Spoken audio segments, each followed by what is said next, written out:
This is Random Thoughts with your pal, O. Ted Bear.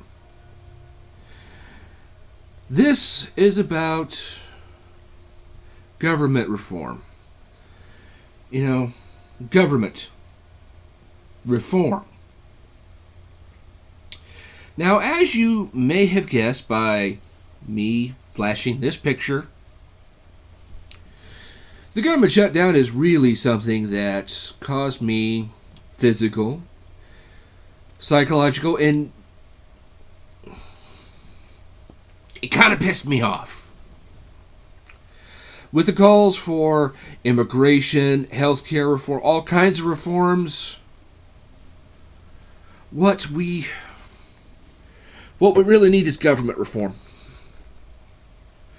Now, I'm sure that there are all kinds of groups out there that are openly calling for politicians' heads to be put on a stick, just kind of like this. But I have a few ideas, and my ideas are probably a lot less messy. The first idea revolved around a phone app that would give the American people the ability to lock the halls of Congress, to make them sit down and work. Lock down the chambers, the snack bar, the bathroom until they pull their collective heads out. The second, and actually the more serious idea, revolves around a weekly poll that asks the simple question, is your life better? It comes from a high school regulation back in the day requiring football players to get a weekly report on their grades. No pass, no play.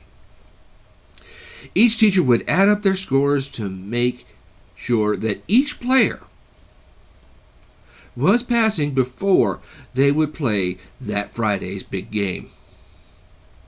Is your life better has been used as a political slogan for years. It needs to be much more. Make the politicians pass before they get to play their re-election games.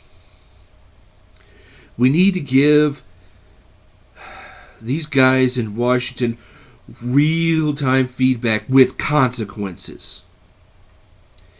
It's the consequences for their actions that I feel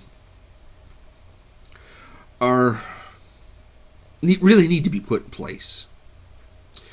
Pay cuts, not being allowed to run for re-election, removal of all or part of their benefits, things that happen to everybody else but them.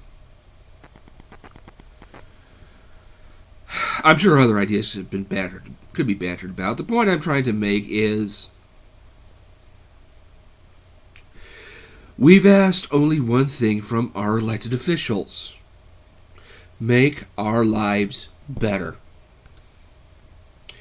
This shutdown only serves to show me that the politicians are disconnected from the people of America. And what really scares me is that some politicians towards the end of the shutdown, and even as early as a couple of days ago, have been saying that they've been doing all of this for the American people, for the good of the American people, speaking on behalf of the American people. Washington, would you like to cite the source of your claim in the comments below? Please. Help me understand what you're saying. I've yet to find anybody that I know who's willing to sign off on this. That leaves me with a question that I'll leave here with you. And maybe somebody out there can help me understand. I am a United States veteran. I have disabilities, and as such, I depend on the government in general and the Veterans Administration specifically for medical, psychological services, basically help with living. This shutdown risked putting me on the streets for the second time in 18 months due to the government's actions. That's my situation. Here's the question. How does locking up the government help me? How does that speak for me? And how, in the bowels of hell, is all this for my own good? I really am trying to understand this. And I can't. Sorry. This has been Random Thoughts from me, Ted Bear. I hope I helped.